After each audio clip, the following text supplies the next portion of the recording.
चलिए इतिहास वाला लाइए, तो पहले सुनेंगे फिर पीटेंगे। कल भूगोल में से सुनेंगे। सुनना बहुत जरूरी है, गड़बड़ा जाएगा। ला तो सिस्टर।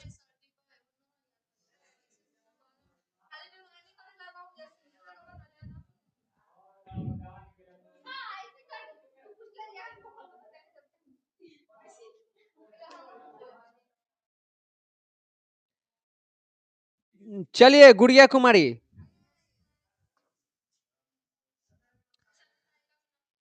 शांति रहिए, खड़ा मत होइए, बैठिए।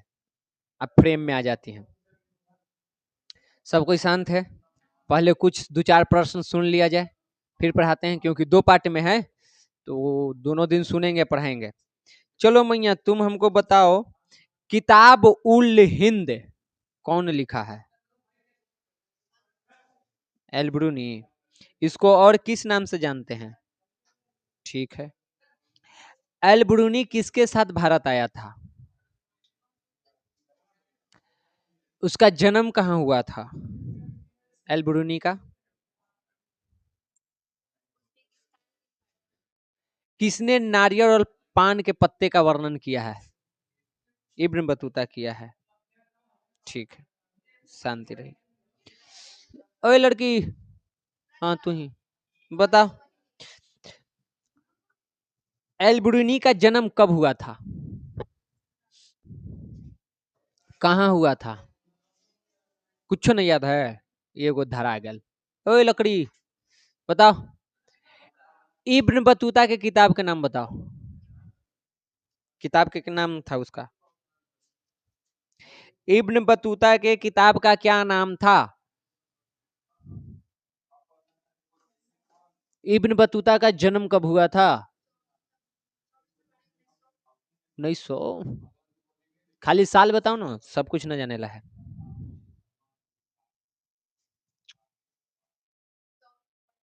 खाली 24 फरवरी है ये? अच्छा, मैंने चीज भुलायल है। बताइए, इब्न बतूता किसके दरबार में आया था? भारत किसके दरबार में आया था? अच्छा, एल्ब्रूनी वाला में से याद है? तो एल्ब्रूनी के किताब का नाम बताओ तो। किताब उल हिंद नाम है, उल हिंद ना है। इसको और किस नाम से जानते हैं?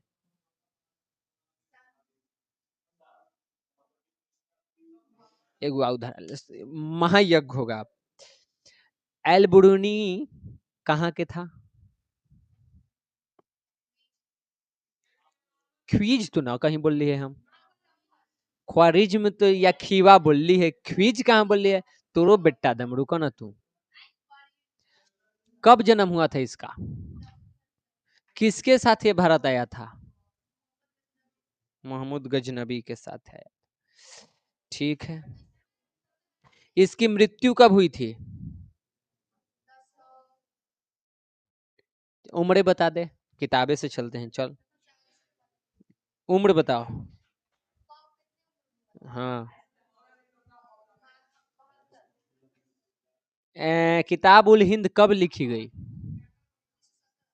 कई गो अध्याय है एकरा में? रुक रुक रुक, कब लिखली है? 1017। हाँ, किताबवा कब लिखल है वो न बताओ सही से। कब लिखल है हल? छोड़, कौन भाषा में है? हाँ, ओके। बैठिए, खड़ा होइए। हाँ हाँ, आप ही आप ही। ना ना ना, दीदी तू बैठ ना, उन्ने से आई थी। तूने के यज्ञ करावेला ना हो। बताओ, किताब उल हिंद के लेखक कौन है?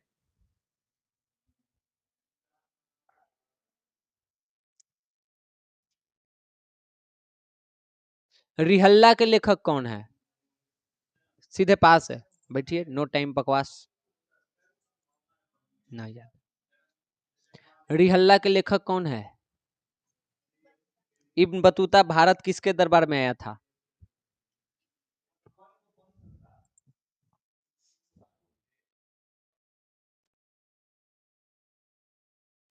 हाँ, मतलब जब भारत आया था तो दिल्ली के राजा कौन था? गजनवी। तो अलबरूनी के क्या जुड़ाया था? मोहम्मद बिन तुगलक जुड़े। आगे पूछें। इब्न बतूता को दिल्ली के किस पद पे नियुक्त किया गया था? काजी के मतलब? ओके। किसने पान के पत्ते और नारियल का वर्णन अपने यात्रा वृत्तांत में किया है? इब्न बतूता ने।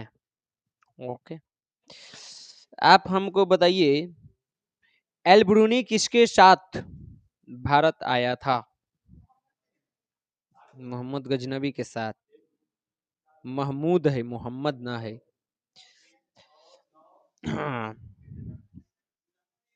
बता तो, इब्न बतूता कितने वर्ष दिल्ली का काजी रहा था?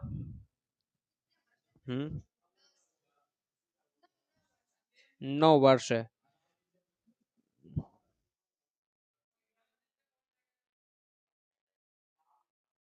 ओके। आगे हमको बताइए, इब्न बतूता के किताब के नाम क्या है? हम्म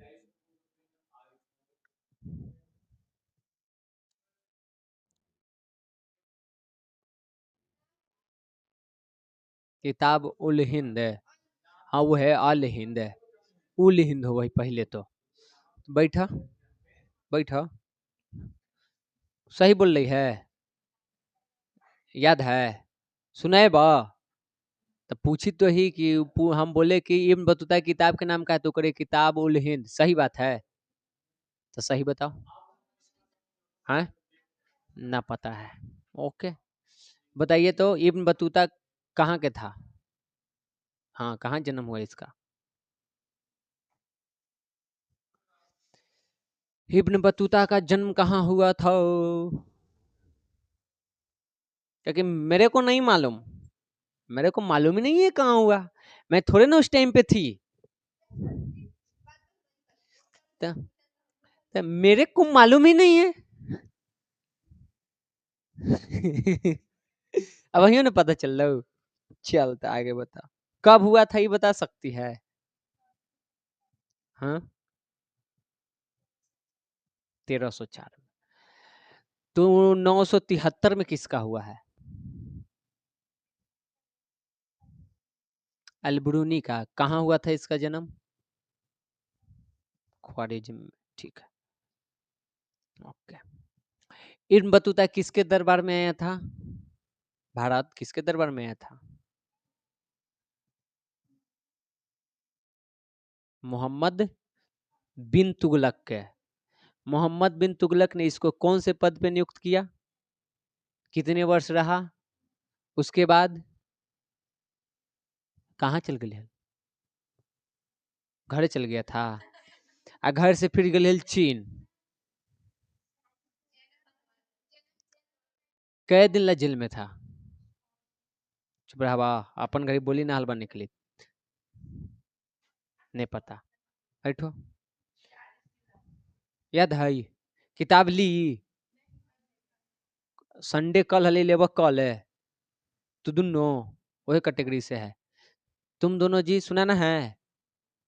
ये करा तो अच्छा ये बताओ, उतना दिन में एक दिन जहिया कहलक हो कि हाँ आज सुनाएंगे, याद है? शॉर्ट में के चीज याद रख ले हैं? दो डंडा पिटे वो ना याद है? नहीं याद है? तो याद है तो बैठा रह। खाला टाइम पास करे। तू बताओ मैया। ना याद है तो हम बैठा रहा। तू है सुने बा? आए? याद हवा? आ तोरा का लगी तो कि मुस्कनवा नियर छोड़ देबू?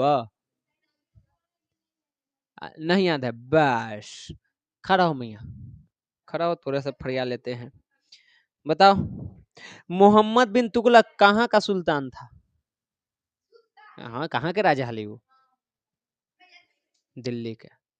इसके समय पर कौन सा यात्री आया था? मोहम्मद बिन तुगलक के समय कौन सा यात्री आया था? Marco Polo.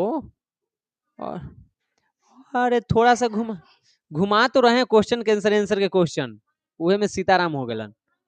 हाँ, तुगलक के दरबार में कौन सा विदेशी यात्री आया था, बताओ।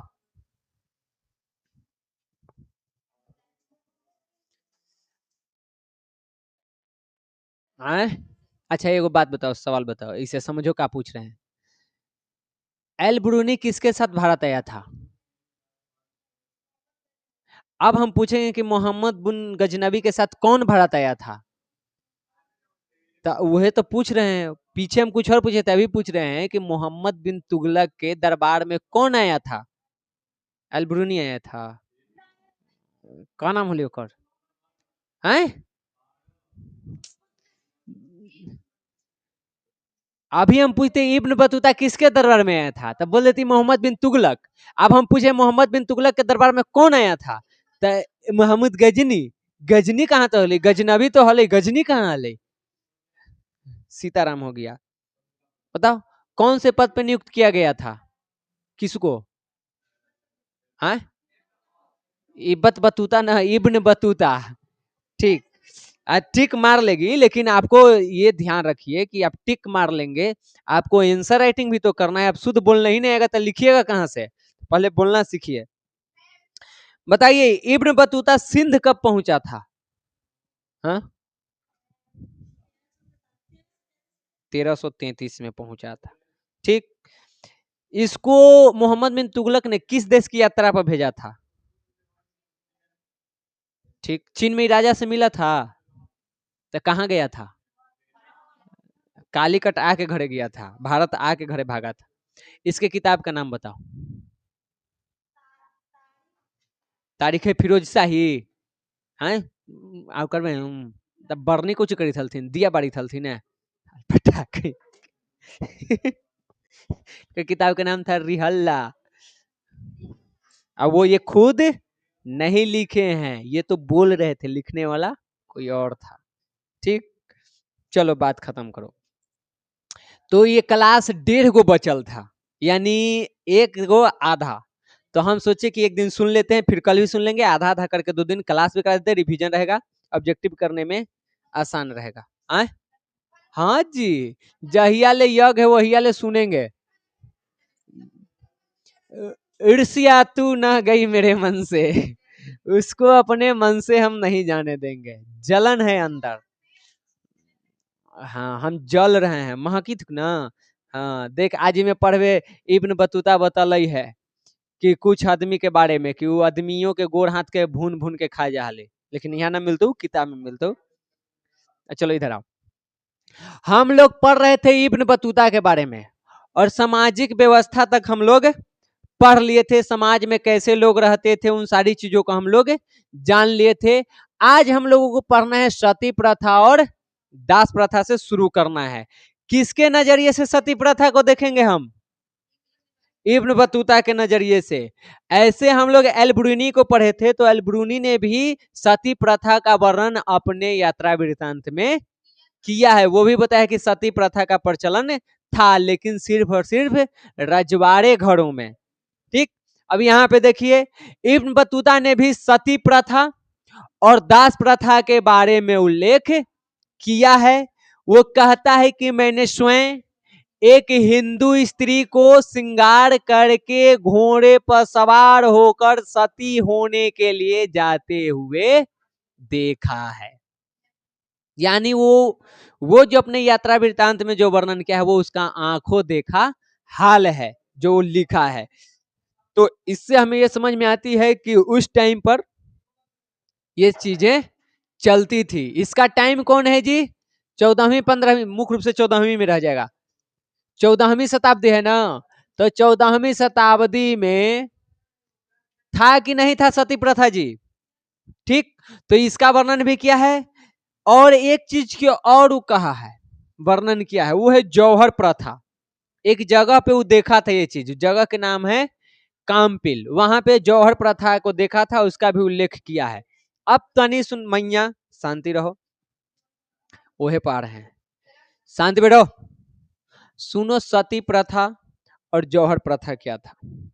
सती प्रथा हमारे हिंदू समाज की एक ऐसी कुप्रथा थी जिसमें अगर किसी व्यक्ति की मृत्यु हो जाती थी, तो उसकी पत्नी को भी उसी के शव के साथ जिंदा जला दिया जाता था।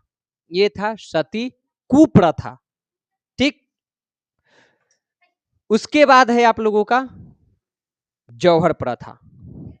जौहर प्रथा एक ऐसी प्रथा थी जो हमारे समाज में खास करके जो क्षत्रिय कुल की जो महिलाएं हैं उनकी वीरता को दिखाता है। एक ऐसी प्रथा थी जिसमें महिलाएं आग में कूद करके अपनी जान दे देती थी। उसके पीछे कारण क्या है? जब उनका पति युद्ध में हार जाता था तब। अब पूरे कहानी को समझो, जहां तहां से बोल रहे हैं तो एक एक सवाल आ रहा है दिमाग में। जौहर प्रथा में होता यह था कि पहले मुसलमानों का आक्रमण हो रहा था हमारे देश पर, तो मुसलमान हमारे यहाँ आक्रमण करते थे, हमारे हिंदू राजा क्षत्रिय राजा लड़ते थे। अगर वो युद्ध में विजयी हो गए तब तो ठीक है, अगर वो हार गए तो वो तो मारे जाएंगे। और उनकी पत्नी को बना लिया जाता था दास। किसके द्वारा? मुसलमान राजों के द्वारा। उनके साथ किया जाता था शारीरिक संबंध, बलात्कार, रेप, शोषण। और हमारे समाज में महिलाओं की जो प्रतिष्ठा होता है आप लोगों को पता है, वो तो सती होने वाली थी। वो अपने अलावे किसी और, मतलब अपना जो पति है उसके अलावे किसी और के साथ शारीरिक संबंध नहीं बनाएगी। तो जब इनका पति हारने को होता था या हार जाता था तो ये लोग आत्महत्या कर लेती थी। तो जो मुसलमान राजा थे वो उस मृत शरीर के साथ भी शारीरिक संबंध बनाते थे।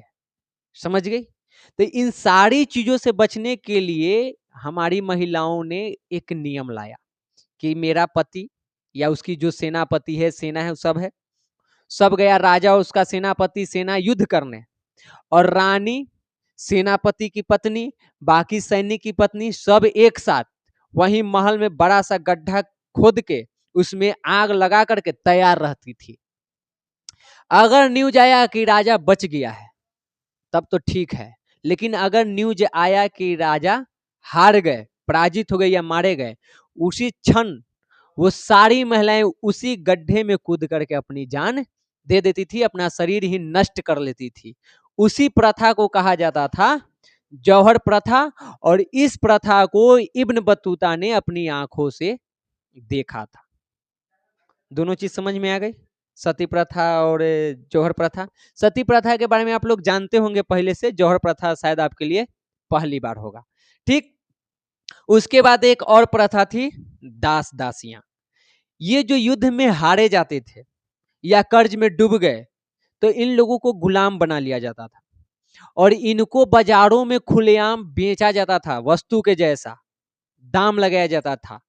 जैसे हम लोग बाजार में जाते हैं तो मान लीजिए फल के दुकान पे गए, सेब लेना है, तो सेब के क्वालिटी के आधार पे जैसे उसका दाम होता है वैसे ही दास दासियों की क्वालिटी के आधार पे उसका दाम होता था। और जैसे सेब हम लोग अपनी क्षमता के अनुसार खरीदते हैं, आवश्यकता के अनुसार और आर्थिक क्षमता के अनुसार, वैसे ही दास दासियों को भी अपनी आवश्यकता और आर्थिक क्षमता के अनुसार खरीदा जाता था सरेआम बाजार में। ये लो 10 गो दास दासी, ये वो ऐसे बिकता था। उसका भी वर्णन कौन किया है? Ibn Battuta. ये सब हमारे समाज में, हमारी संस्कृति में दाग के काम करता है। समझ गई? काला धब्बा है। तो इब्न बतूता के समय भारत में दास दासियों की बिक्री खुलेआम होती थी। इब्न बतूता कहता है इसके बारे में कि इस देश में लूट की दासियां खूब सस्ती मिलती है, कि जो भी गुलाम वगैरह बनाई गई, पकड़ के लाई गई, उसको सस्ते में किलो के भाव से जैसे बिकता है ना, उसे बेच दिया जाता था। समझ गई? किसको? दास और दासियों को। अब देखिए ये दास दासियां करती क्या थी, जो दास होंगे या जो दासी होगी, तो वे लोग घरेलू काम भी करते थे, आर्थिक काम भी करते थे, गुप्तचरी का भी काम करते थे और नाचने गाने का भी काम करते थे। सब था अपना अपना योग्यता के अनुसार। ठीक, अब मान लो कोई व्यक्ति पढ़ा लिखा था लेकिन कर्ज वगैरह में फंस के गुलाम बन गया, तो उसको बेचा जाएगा। तो कहीं चलो भाई ये आर्थिक काम संभाल सकता है और गुप्तचरी वाला, तो वो काम करना पड़ेगा। कोई नृत्य वगैरह ये सब करना तो नाच के हमको दिखाओ, ठीक, घरेलू काम करो। तो ये सारी चीजें दास दासियों से करवाया जाता था। लोग अपनी आर्थिक स्थिति के अनुसार और अपनी आवश्यकता के अनुसार दास दासियां खरीदते थे। उस टाइम पे एक मध्यम वर्ग के परिवार में चले जाओ तो कम से कम 2 गो दास तो आराम से आपको मिल ही जाएगा, इतना तो होना ही था। नहीं तो लोग 10 गो 20 गो भी रखता था। जो बड़े लोग हैं, अमीर हैं, वो ज्यादा रखते थे। आप भी अपने गांव में कहीं कहावत में सुने में कि फलनामा के हड़वा हवा हवा, कभी सुनी है? हमारे गांव में पहले एगो बुजुर्ग हुआ करते, उनको सब क्या कहते हैं उसको, चिढ़ाने के लिए बोलता था, ए फलना के हड़वा हवा फलना। वो उनके यहाँ रह के काम करते थे। किसके जैसा? एक दास के जैसा, खाने पीने पर। समझ गई? तो वो उसी का रूप है जो आपके गांव में हड़वा हवा जिसको कहते हैं ना, वो ये दास दासी का ही एक रूप है। उनका भी हाल वही था। ठीक, कभी कभी विशेष अवसरों पर अगर उसके मालिक को लगा कि प्रसन्न हुआ, होगा से लगा कि इसको छोड़ देना चाहिए, तो दास दासियों को मुक्त भी किया जाता था। कि मान लो हमारे खूब सेवा सत्कार किया, खूब काम करके दिया, हम ओकरा से प्रसन्न है, लगा कि इसको छोड़ देना चाहिए तो छोड़ देता था। और नहीं तो ये सब छूटता था सीधे जाके बुढ़ारी में, और ना तो मोड़े घड़ी ले काम लेगा। वो डिपेंड करता है किसके ऊपर? उसके मालिक के ऊपर, कि हमको छोड़ना है कि नहीं छोड़ना है। उसके बाद देखिए, इब्न बतूता के समय भारत की आर्थिक स्थिति क्या था? तो इब्न बतूता ने भारत को एक धनी देश बताया है, कि बहुत अमीर देश है, और यहाँ की भूमि जो है बहुत उपजाऊ है। कौन कौन से फसल की खेती होती थी वो हम पीछे आप लोगों को बता दिए हैं। एक बार फिर से है कि यहाँ पे धान गेहूं गन्ना की तो खेती होती ही थी, साथ ही साथ यहाँ पे फल सब्जी वगैरह भी उगाए जाते थे। तो एक धनी देश था। यहाँ पे व्यापार भी होता था, उद्योग भी था, और कई सारे उद्योग थे। उन सारे उद्योगों में सबसे महत्वपूर्ण कौन सा उद्योग था? वस्त्र उद्योग, कपड़ा के उद्योग। इसका मांग विदेशों में भी था, अपने देश के साथ साथ विदेश में भी। साथ ही साथ यहाँ के जो मसाले हैं, जो काली मिर्च है, दालचीनी है, इन सब की मांग विदेशों में थी। विदेश से लोग कपड़ा, मसाला, काले मिर्च, दालचीनी ये सब खरीदने यहाँ पे आते थे। समझिए इतना बात। व्यापार कैसे होता था? तो स्थल मार्ग से भी और समुद्री मार्ग से भी। समुद्री मार्ग से होगा विदेश में व्यापार, स्थल मार्ग से मुख्य रूप से होता था अपने ही देश के अंदर व्यापार, एक राज्य से दूसरे राज्य, इस क्षेत्र से उस क्षेत्र। तो व्यापार दोनों जगहों से होता था। इब्न बतूता ने यहाँ के बंदरगाहों का भी वर्णन किया है। जो कालीकट बंदरगाह है उसका भी वर्णन उसने किया है, कि यहाँ पे विदेशी खास करके चीनी नाव ये सब जो है वो आते थे। इधर मिलेगा भैया, देखो मंगलौर और कालीकट है ना। तो यहाँ पे मंगलौर में फारस की जहाज आती थी, अरब के जहाज आता था उस बंदरगाह पे सामान लेने के लिए, और कालीकट भी चीनी सबसे जहाज आता था, यानी विदेशी व्यापार भी होता था। उसके बाद इस टाइम की एक चीज और बहुत आश्चर्यजनक था, डाक व्यवस्था। चिट्ठी जो आता है ना, पत्र, ये उस टाइम पे था। मोहम्मद बिन तुगलक के समय में कहो या इब्न बतूता जब आया था उस समय पर व्यवस्था कैसे था वो जानो। इब्न बतूता को अगर कोई चीज आश्चर्य किया, जैसे कि पान के पत्ता, नारियल, उसी प्रकार एक चीज और था, वो था डाक व्यवस्था। वो यहाँ के डाक प्रणाली को देख करके, यानी जो संचार की व्यवस्था है उसको देख करके बड़ा प्रभावित हुआ, अचंभित हुआ। इतना बेहतरीन कैसे हो सकता है? ये डाक व्यवस्था राजा बनाया था अपने प्रशासन को बेहतरीन तरीके से चलाने के लिए, लेकिन बाद में इसका उपयोग व्यापार में भी होने लगा था। समझ गई? जैसे अंग्रेज भी डाक रेल के व्यवस्था किया था अपना प्रशासन, अपना व्यापार चलाने के लिए, लेकिन उसका फायदा हम लोग भी ले लिए थे। वही चीज यहाँ भी है। मोहम्मद बिन तुगलक मान लो लेके आया यहाँ पे प्रशासनिक व्यवस्था को सही तरीके से चलाने के लिए, कि कहीं पे कुछ हो तुरंत हमारे पास खबर पहुंच जाए। तो कहा कि ई ले ही जा रहा है, साथ हमरो वाला खबर ले जाओ, व्यापार होला। तो दोनों चीज का विकास यहाँ पे हो गया था। काम कैसे करता था से देखो, इब्न बतूता बताता है कि यहाँ पे डाक 2 प्रकार के थे, यानी आपको जो भी चीज भेजना है, पोस्ट करना है, 2 तरीके से। एक घोड़े के द्वारा भेज सकते हैं जिसको औलाक कहा जाता था, और दूसरा था पैदल डाक। पैदल चल के भी भेज सकते हैं और घोड़े से भी भेज सकते हैं। ठीक, अश्वत्थ डाक के लिए व्यवस्था क्या था? तो हर 4 मील पर, मान लो यहाँ पे एक जगह है, यहाँ से 4 मील की दूरी पे एक और यहाँ पे स्टॉपेज है, फिर यहाँ से 4 मील पे एक और स्टॉपेज है, और फिर यहाँ से 4 मील पर एक और स्टॉपेज है। यहाँ से कोई पत्र लेकर के घोड़ा से एक व्यक्ति चलेगा, पहुंचा कहाँ? यहाँ, बस उसका ड्यूटी यहीं तक है। अगर उधर से कोई अखबार पत्र आया है तो यहाँ से लेके फिर वापस लौट जाएगा, और यहाँ के व्यक्ति यहाँ पहुंचाएगा, यहाँ के व्यक्ति यहाँ पहुंचाएगा। कैसे? घोड़ा को दौड़ाते हुए, और ऐसे करके तेजी से खबर को राजा तक या जिस व्यक्ति तक जाना है, मुख्य रूप से तो राजे के पास जाता था, तो एक जगह से दूसरे जगह कहो, राजा तक कहो, इसको पहुंचाया जाता था। ये चीज समझ में आया? इससे भी खतरनाक था पैदल वाला। पैदल वाला और खतरनाक है। इसमें क्या है, पैदल डाक के अंतर्गत हरकारों के लिए 1 मील के अंदर 3 डाक चौकियां होती थी। अब समझो इसको बढ़िया से। पहले हरकार समझो कहा किसको जाता था? जो व्यक्ति पत्र लेकर जाएगा ना, उसी को क्या कहा जाता था? हरकार। हो सकता है ऑब्जेक्टिव तुमको पूछ देवे कि इब्न बतूता के समय या मोहम्मद बिन तुगलक के समय जो पत्र लेकर जाता था उसको क्या कहते थे? पैदल वाला को हरकार कहते थे। अब देखो होता क्या था, इसी में समझो। मान लो यहां से लेकर के यहां तक की दूरी है, ठीक, और यहाँ की टोटल दूरी है 1 मील। तो इस 1 मील को 3 बराबर भागों में बांट दिया जाएगा। समझ गई? यहां पे एगो व्यक्ति है, ठीक, इस व्यक्ति के एक हाथ में पत्र रहेगा और एक हाथ में रहेगा एगो डंडा, और डंडा में लगा रहेगा आगे तांबा के घुंघरू। बड़ा सा डंडा लिए हुए रहेगा, उसमें घुंघरू लगा हुआ है, एक हाथ में पत्र। इसका काम क्या है?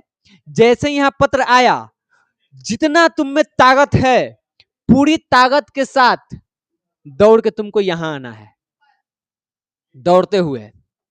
डंडा क्यों था? जब ये दौड़ते हुए आएगा तो घुंघरू बजेगा। घुंघरू जैसे ही बजेगा तो यहां पे जो व्यक्ति है वो जान जाएगा कि कोई पत्र लेकर के आ रहा है, और ये तैयार हो जाएगा और रुकेगा नहीं। ये यहाँ पे आएगा, इसको पत्र धराएगा, पत्र पकड़ेगा, एकदम यहां से उतना ही स्पीड में भागेगा यहाँ। फिर यहाँ पे जो व्यक्ति है वो वैसे घुंघरू सुन के समझ जाएगा कि कोई आ रहा है, फिर वो लेकर के भागेगा स्पीड में अगला चौकी के पास। ऐसे करके बांट दिया जाता था चौकी चौकी, कि यहाँ से वहां तक दौड़ते तुमको जाना है, वहां से वो जाएगा, वहां से हो जाएगा, और ऐसे करके पत्र को एक जगह से दूसरी जगह पहुंचाया जाता था। समझी? कभी खेल उल में देखिए दौड़ होता है, उसमें 2-3 गो सब दौड़ते रहता है, तो हाथ में एगो डब्बा नियर ले रहता है, अब पूरा तेजी में वो दौड़ते रहेगा, तो दौड़ते दौड़ते आएगा, उसका दूसरा तैयार रहेगा, उससे लेगा डब्बा, रुकेगा नहीं, दोनों दौड़ते ही रहेगा, दौड़ते दौड़ते में डब्बा लेगा, लेकर के भागेगा, क्योंकि पीछे नहीं होना है, नहीं तो हार जाओगे। समझी? तो वैसे यहाँ पे ये वाला काम होता था। पूरा एक काम, ये चीज समझ में आ गया कैसे काम करता था डाक व्यवस्था। एक घोड़ा से जा रहा है, हर 4 मील पर घोड़ा बदल दिया जाएगा, व्यक्ति बदल जाएगा और लेके आगे जाएगा। एक है पैदल वाला, ये सबसे खतरनाक है। कैसे जाता था पूरा तुमको बता दिया। अब ये सब कहानी है, ये सब ऐसे ही सुन सुन के याद रखना चाहिए। अब देखो, इसके बाद हम लोग पढ़ेंगे भारत में आने वाले यूरोपीय यात्री को। ये दोनों जो यात्री हम लोग पढ़े, ये दोनों आए थे अरब से।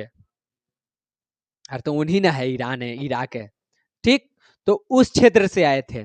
ये लोग कहां से आएंगे जी? यूरोपीय महादेश। तो अब हम बता देंगे, कोई के फ्रांस से, कोई के डेनमार्क से, किसी को हम कह देंगे कि आया है डच से, तो ये कहते कि है फ्रांस। तू ठीक बोल रही है, फ्रांस जगह सब एक के में आता है यूरोपीय महादेश में। तो मध्यकाल में हमनी के पता है 1498 में कोलंबस ने भारत आने वाले समुद्री रास्ते को खोज दिया, और जैसे ही खोजा उसके बाद इस तरफ के जितने भी देश थे लगभग सभी देश से यात्री भारत आना शुरू कर दिए। उसी में कुछ प्रमुख प्रमुख के नाम हैं। देखो, 16वीं शताब्दी से भारत में यूरोपीय यात्रियों का आना भी शुरू हो गया था, और इन यात्रियों में कुछ का नाम इंपॉर्टेंट है, महत्वपूर्ण है। जैसे कि एक का नाम है जेसुइट रोबर्टो नोबिली। आपको पूरा नाम नहीं याद रखना है तो कम से कम नोबिली नाम आप लोग याद रखिएगा। तो नोबिली आए थे। बरबोसा नाम का यात्री था, वो आया था। फिर है तुमको बैप्टिस्ट, बैप्टिस्ट मत रखो, ये याद रखना, ये पूछता है, ये ज्यादा इंपॉर्टेंट है। टेवर्नियर पूरा नाम है जीन बैप्टिस्ट टेवर्नियर, लेकिन आप लास्ट वाला नाम कम से कम याद रखिएगा। तो टेवर्नियर्स आया था। फिर एक का नाम है पेलसट, ये भी आया है। विलियम हॉकिंस आया। राल्फ फिच तुम लोगों को 10th में हम पढ़ाए हैं, ये पटना के दौरा भी किया था, घुमा भी था। तो राल्फ फिच आया है। एडवर्ड टेरी आया है। सर थॉमस रो आया है। मुनकी, फ्रांसिस बर्नियर। इसमें आप लोग MBBI जो याद रखना है वो है तुम लोगों को फ्रांसिस बर्नियर, क्योंकि इसकी यात्रा वृत्तांत को हमें पढ़ना है मैया। बाकी एक दूगो से ऑब्जेक्टिव बनता है, जो भी ऑब्जेक्टिव बनता है वो हम आप लोगों को करवा देंगे, टेंशन नहीं लेना है। यहाँ मिस टाइपिंग होल है। देखिए टेवर्नियर के बारे में अगर कुछ पूछेगा तो सबसे पहला चीज यही पूछेगा कि टेवर्नियर किस देश का यात्री था। तो कहाँ के है? फ्रांस के। ये पेशे से एक जौहरी था। जौहरी मतलब समझती है? जो सोना चांदी हीरा के खरीद बिक्री वगैरह करता है ना, उसका जो व्यापारी होता ना है, उसका जो जानकार होता है, उसी को क्या कहा जाता है? जौहरी। तो ये एक जौहरी था। और ये टोटल भारत में कई बार आया है? 6 बार आया है। हो सकता है कि ऑब्जेक्टिव पूछे कि टेवर्नियर भारत में कितने बार आया था, कहाँ के था? फ्रांस के है। ठीक, पेशे से एक जौहरी है। अब ये जौहरी है, सोने चांदी के व्यापारी है, हीरा के। तो यहाँ पे आएगा तो उन्हीं सब खदानों को देखेगा। तो हमारे यहाँ गोलकुंडा नाम के जगह पर हीरा के खान है। तो उस खान को इसने देखा था, वहां गया था। यहां तक कि जो विश्व में सबसे कीमती माना जाता है हीरा, वो कौन है? कोहिनूर। कोहिनूर हीरा को भी इसने देखा था और उसका विवरण दिया है, उसके बारे में ये लिखा है अपने यात्रा वृत्तांत में। आज ये कोहिनूर हीरा कहाँ है? ब्रिटेन के महारानी के ताज में। अभी राजा है तो उसके ताज में ये हीरा है। यहाँ से लूट के चुट्टा सा लेके भाग गया अपने देश में। कहाँ के था वो हीरा? ये अलाउद्दीन खिलजी से पहले की कहानी से शुरू होता है, ठीक ना। वहां से कोहिनूर चलते चलते आज जाके ब्रिटेन में अस्थाई बैठल है। अंग्रेजों लूट के लेके भाग गई, ओकरा भुज्जे पर पड़ते हमने के सामान वाले के भागे। हाँ देखिए ना, कहियो न उजियती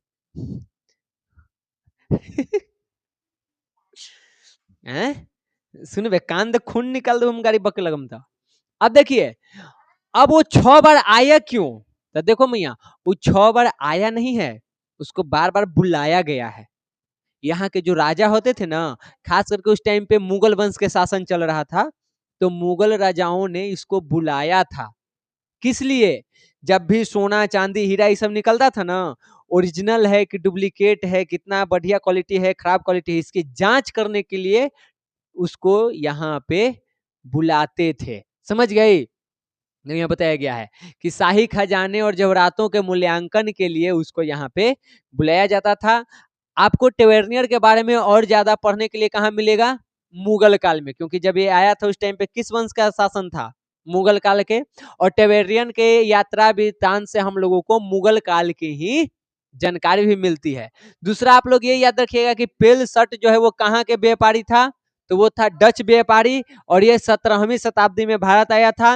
वो यहाँ के गरीबी को देखा था और यहाँ के गरीबी देख करके बहुत आश्चर्यचकित हो गया था।